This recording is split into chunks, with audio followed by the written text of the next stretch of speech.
folks. Happy Groundhog Day, February 2nd, 2025. No, I'm just kidding. It's February 3rd, 2025, Monday. Traditional markets come back today after obviously CME's had a little movement yesterday night. What a movement it was, right? What a movement it was for Bitcoin and altcoins, who we've been telling you for days. In fact, pretty much almost 2 weeks now since they topped out right around December 19, 20, somewhere. I'm sorry, just January 19 or 20, somewhere around there when they had their highs locally. In many cases, they were all-time highs, depending on the crypto, when they were hitting those outer bands on the RMLRs, right? Those 99.7%, right? Third standard deviation bands on the RMLRs. After which, when they stopped hitting them, what did I tell you all? What I've been telling you for weeks. They're in mean reversion. It doesn't matter which way they go, they complete it, they're going to complete that mean reversion. Well, on the daily, we got the mean reversions completed on the daily time frame yesterday and the day before. We also saw yesterday mean reversion completions to the 2-day and the 3-day and even the 5-day in many cases. Right? Some 7 days remain to be mean reverted to. Some were already hit. We saw assets like XRP taking hits of like 30% just yesterday on the day before bouncing up a bit to close the day or whatever. Sorry, the current day is down was down 30% and is now down like 15, 16%, whatever it was, half hour ago when I last looked at it. And if you look at the last, since the highs, XRP's lost like 40 something percent. I think 45, 48%, but that was, if you included the dump to yesterday, it was even more than that. Right, it was more like 50%, or even more. I think almost 60%. So, do mean reversions matter? Yeah, absolutely they do, especially on high time frames. Do we still have more downside mean reversions to complete on certain assets? You bet. There are. Are they going to necessarily complete them to the downside of where they're at right now? No, not necessarily, because a lot of those RMLRs are starting to rise back up. And if they sit around where they are now for the next few days, which could happen, but it's not so likely, but it could happen. Well, then, yeah, in theory, they could mean revert by going sideways, some of these assets, over the next few days. And in some cases, it would have to be over the next couple of weeks, because like we're talking 5-day or 7-day on like some traditional assets or on some cryptos or whatever. So it could be a little while for some of them, but they could go sideways relatively and then close either sideways or possibly even up. But for now, hey man, look at the probabilities. Look at the direction, first of all, of the volatility. Which way is it tending to go based on today's or the local time frames that matter to your trading window, right? Always start with the high time frame to get the bigger picture first and work your way down. So make sure you know the month's volatility, the new week's volatility, the new day's volatility, the new 4-hour, the new 90-minute, the new 30-minute, 15-minute. And if you go with round numbers, look at the 10-minute. If you like the odd numbers, go with the 9-minute. And then check out the 6-minute. If you want to look at the 5-minute, hey, try that. Look at the 3-minute and the 1-minute, and so on. You should have an idea of the big picture all the way down to the granular level of what you trade, right? And if you trade the 1-minute, ideally, you should at least look at what's happening on even lower time frames if you have access to that. Some people don't have access to that, but if you have like a pro account or whatever, an advanced account on TradingView that lets you see beneath 1 minute, that doesn't mean you have to trade beneath 1 minute, but if you trade the 1 minute, you should at least look at the 30-second and the 15-second just to get a sense of how it moves and what it's doing, right? To make the right entries on the 1 minute. But again, if you're not comfortable reading and executing on the 1 minute, you really shouldn't be trading it, right? And I say that as a person who encourages learning on the 1 minute, but not if it's too fast for you. And if it's too fast for you, and it may very well be, right, then don't trade on it. Right? It doesn't mean you can't look at it. Sure, look at it. Always look at something that makes you slightly uncomfortable when it comes to this information. Push yourself to where you want to go, to the comfortable zone. Find where you're comfortable at, and then push yourself a little bit beyond that to where you're at least slightly uncomfortable in terms of looking at the charts. Now, you may not be amazingly good at reading them where you're slightly uncomfortable. That's okay. Little by little, look at them, get a sense of what's going on, then pull back to the time frame that is comfortable to you. Right? So did the markets dump out because of Donald Trump's tariffs? Or did the markets dump out because the VEPs were telling us for many days to take profits before any of this tariff stuff was, sure, yes, there were tariffs in the news since he first started talking about them months ago.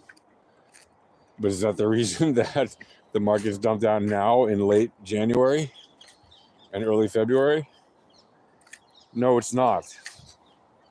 Okay? You just love them or hate them. Presidents do not make or break markets. I don't know how many times I have to tell this to you. It's not Trump's fault that prices go down, and it won't be his credit when prices go back up. Nor was it Biden's fault when prices went down, nor to his credit when prices went up, nor any president.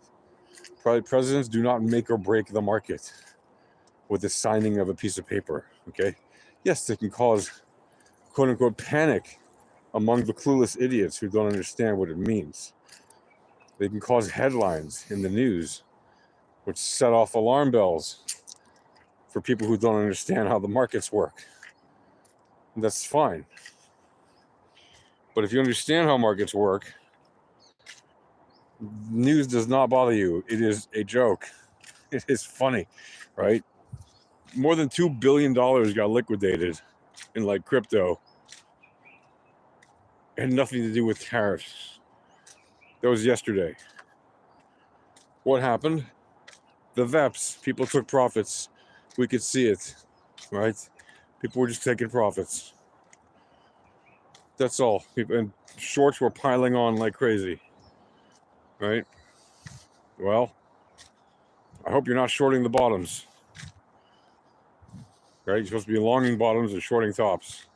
So you should have shorted from the top already 2 weeks ago almost. If you waited till the last few days, you better take your profit is all I got to say.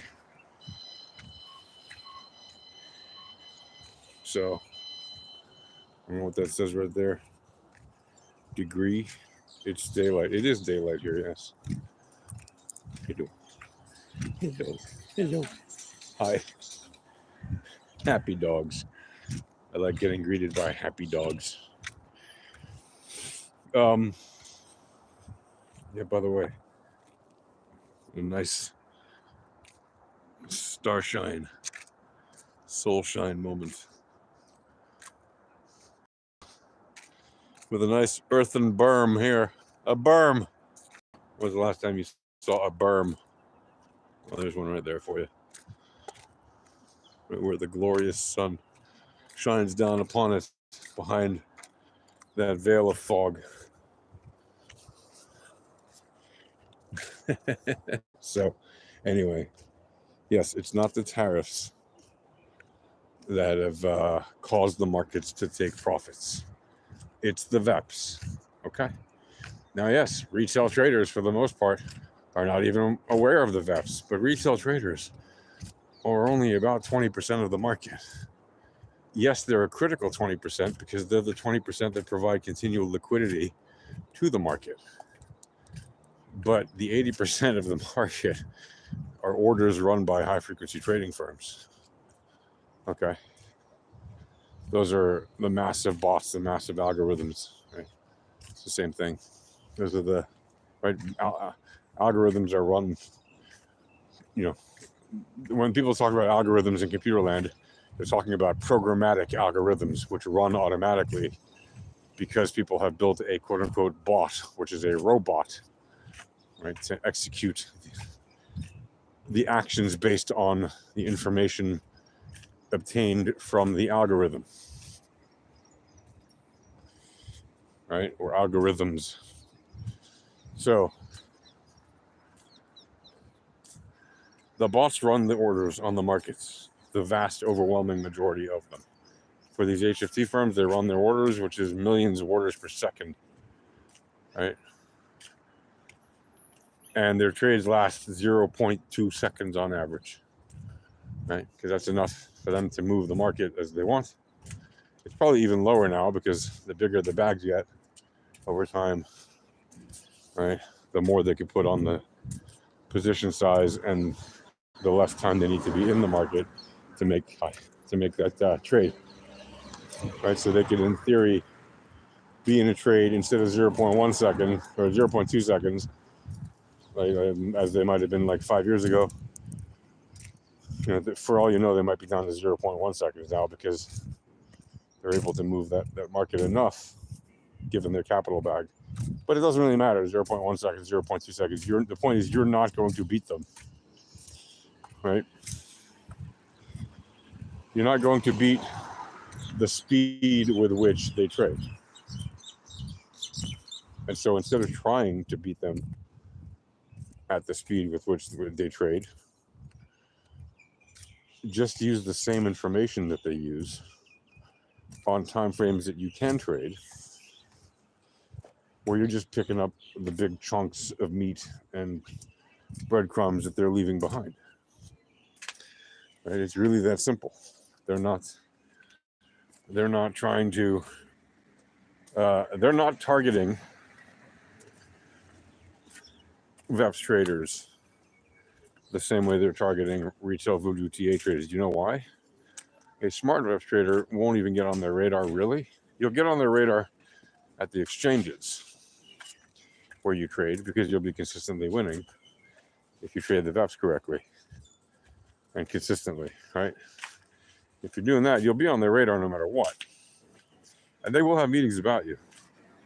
As long as you keep your position size under their radar and you don't go crazy with the leverage or avoid it using it at all, then you can, in theory, slide on by on these exchanges. And honestly, if I were you, this is one of the reasons that I trade on multiple exchanges at any given time, because I don't want to run too many orders on one exchange and then have them completely target my account. And I break it up between different exchanges so that they don't think of me as a constant nuisance and that I just keep trading on different places for that reason, right?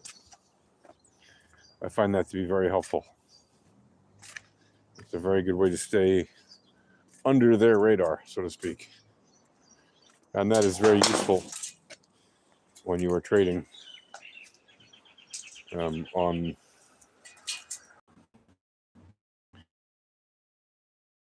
just remember what moved. Does this say tropical destination? Anyway, yeah, it's morning here in northern Israel. Yeah, not cluttered with buildings. You are right. Lots of AI too. Funny. It's I live right now where I am. I'm surrounded by farms, so it's nice. Anyway, nice to see you, JJ.